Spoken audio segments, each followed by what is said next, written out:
Hello lovelies, it's Brittany with Love here to discuss all things music related with you. Today you're tuning into the monthly recap episode where I tell you everything I listened to in May of 2025. Because there's so many albums that get released every month, I can't get to every single one and give you a thoughtful review, so I just pick the ones that I'm excited for or friends of mine are excited for, add them to my list, and those are the ones that I give like multiple listens to during that month. So if I don't cover your favorite artist's newest release, please just put their name and album title in the comments. I can reply back when I've listened to the album. To ensure you catch all of my uploads, you have to subscribe, and I would love it if you like this video and share it with a friend. That way my channel grows. If you don't want to hear every review, that's fine. You can definitely skip around using the timestamps in the description box or on the screen. Let's get into it. The album I was looking forward to the most in May was Kali Uchis' Sincerely. This was my first time tuning into a Kali Uchis album. When I heard the first single, Sunshine and Rain, and watched that music video, oh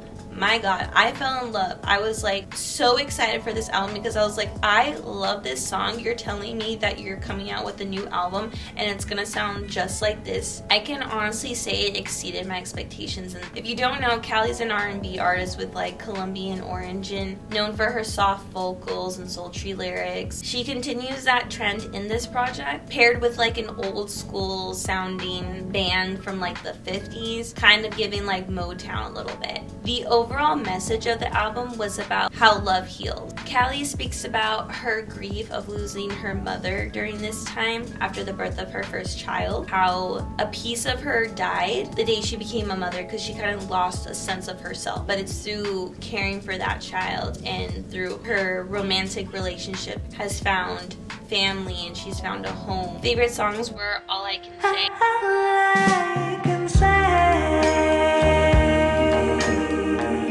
Angels All Around Me, yeah, there's angels all around me, and Breeze.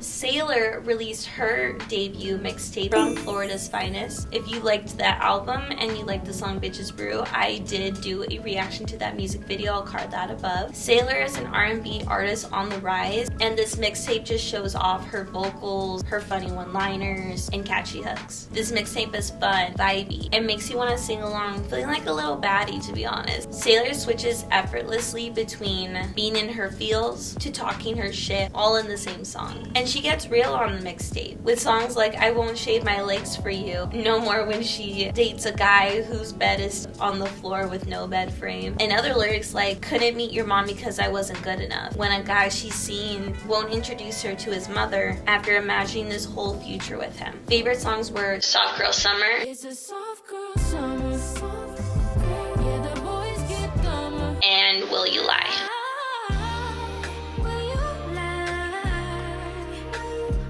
PinkPantheress released her second mixtape, Fancy That. I did do a first listen video for this mixtape, so if you want to watch that, that will also be carded above. Fancy That is like a fast-paced, scandalous adventure of a night out, where PinkPantheress flirts with the idea of drugs, love, sex, and just endless possibilities, literally letting the night take her wherever it may go. But it also sounds like she's not exactly ready to settle down for a relationship, feeling things out. My favorite songs are Stateside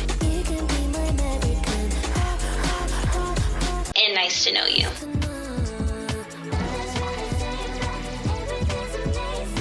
The collab EP I Didn't See Coming came from JPEGMAFIA and Flume, putting together 4 incredibly unique songs together on We Live in a Society. 2 producers coming together with differing style to make unique and complex beats that either make you want to jump out of your skin or immediately start dancing. My favorite song was Is It Real, featuring Raven Lene.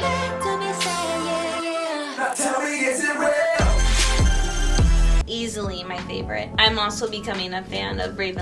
You can see my initial reaction to her album, Bird's Eye. I'll card that one above. In May 2025, Aminé dropped his third studio album, 13 Months of Sunshine. An interesting title to say the least, but it actually refers to Aminé's Ethiopian heritage, where on an Ethiopian calendar, there's 13 months instead of 12, and because of their proximity to the equator, they get sunshine all year long. This album's uplifting, vibey, and full of phrases to just keep in the back of your head to remind you that you're always where you're meant to be. To be grateful, to learn from your mistakes, to enjoy life, and strive to uplift others whenever possible. Interweaving conversations with his grandfather, furthering his message of the album of just being content and realizing your worth and knowing what you're striving for. Favorite tracks were Images featuring Toro Boy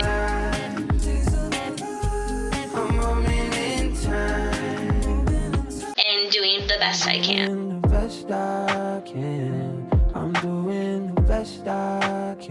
What great timing it was to finally listen to Leon Thomas's September 2024 album, Mutt, because in May 2025, he released the deluxe track, so I got to listen to one big project all together. This album was so good from beginning to end. As soon as you hit play, you enter this world of sound that Leon has created. There are songs about being heartbroken and scared to love again, as well as confident songs and striving towards your goals. My favorites were Vibes Don't Lie,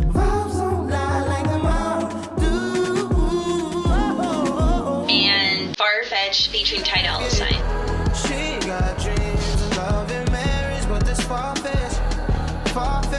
This next album might be the most surprising find I've had in a long time. In May 2025, the band Sleep Toke released the project Even in Arcadia. I fully came into this album thinking I wasn't gonna like one damn thing, considering I'm not typically listening to metal music of any kind. But I gave this album a try anyway, and ended up saving almost the entire album to my library. The only songs I didn't really vibe with were the ones that had excessive scream in it. I can't do it for a whole song, or had too much.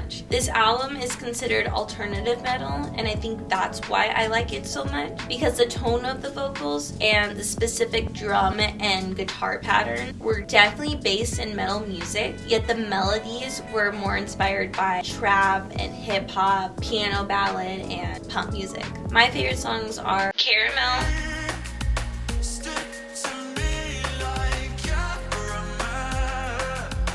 and Democles.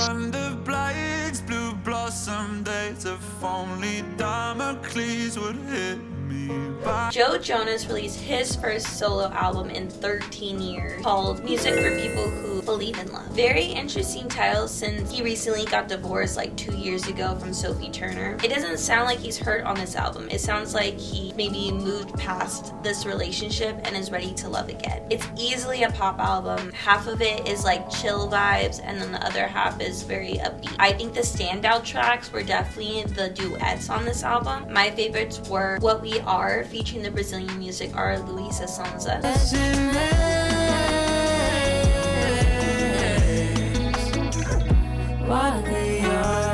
And it was so nice seeing a Joe Bro collaboration with their youngest sibling, Franklin Jonas, on the song Velvet Sunshine.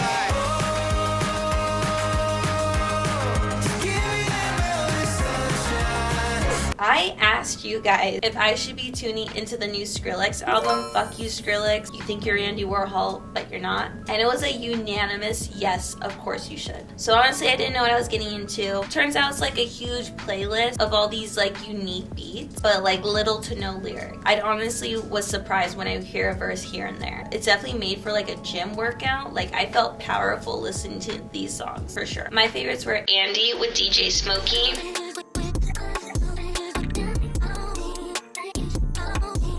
Animal Beats with Team Ezzy,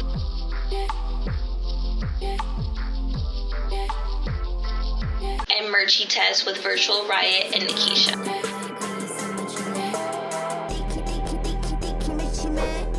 So last month I mentioned I was interested in listening to the Gigi Perez album At the Beach in Every Light. And I thought that coming into it, it was gonna be like a very sad album and I wouldn't really connect with it or even think about coming back to it, but I ended up loving this album more than I thought I would. Gigi has such a strong vocal presence that like electrifies against these folk style melodies. There are themes of love, grief, and nostalgia in these lyrics. My favorite songs on the project would have to be Crown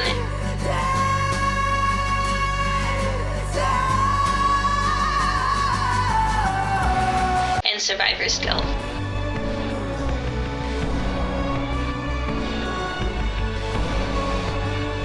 Both songs talk about the feelings Gigi has towards her sister who recently passed away in 2020. Now, last but not least, Something Beautiful by Miley Cyrus. Her 9th studio album, which is crazy to say that we're this far into her career now. The big kicker with this project was that it was essentially a soundtrack to a movie that's coming out in theaters June 12th. It's described as a pop opera about love, legacy, and moving forward after heartache. This album feels like Plastic Hearts and Endless Summer Vacation had a baby because all the things I love the most about those albums came together in this one. There were strong guitars, dramatic interludes, relaxed vocal, and runs for days, beats that I could dance to, all tied up into a disco-inspired project. My favorites were Every Girl You've Ever Loved, Every girl you've ever loved. and Pretend You're God. Pretend that you're gone. Repeat the stars for me one by one. We've now come to the end of my monthly review, so I will tell you whose projects I'm excited for in June 2025. I'll be listening to Father Figure by John Bellion, Addison by Addison Rae, Lotus by Little Sim, Princess of Power by Marina, I Forgive You by Cynthia Erivo, I Quit by Haim, Virgin by Lord, and Automatic Deluxe by The Lumineer. Let me know who you'll be listening to next month. What were your thoughts on the albums I reviewed today? And what's an older release I haven't spoken about on the channel before that you think I need to listen to? Hope you enjoyed hanging out with me today. Don't forget to subscribe, like, share, and I'll see you in the next video. Peace out, lovelies.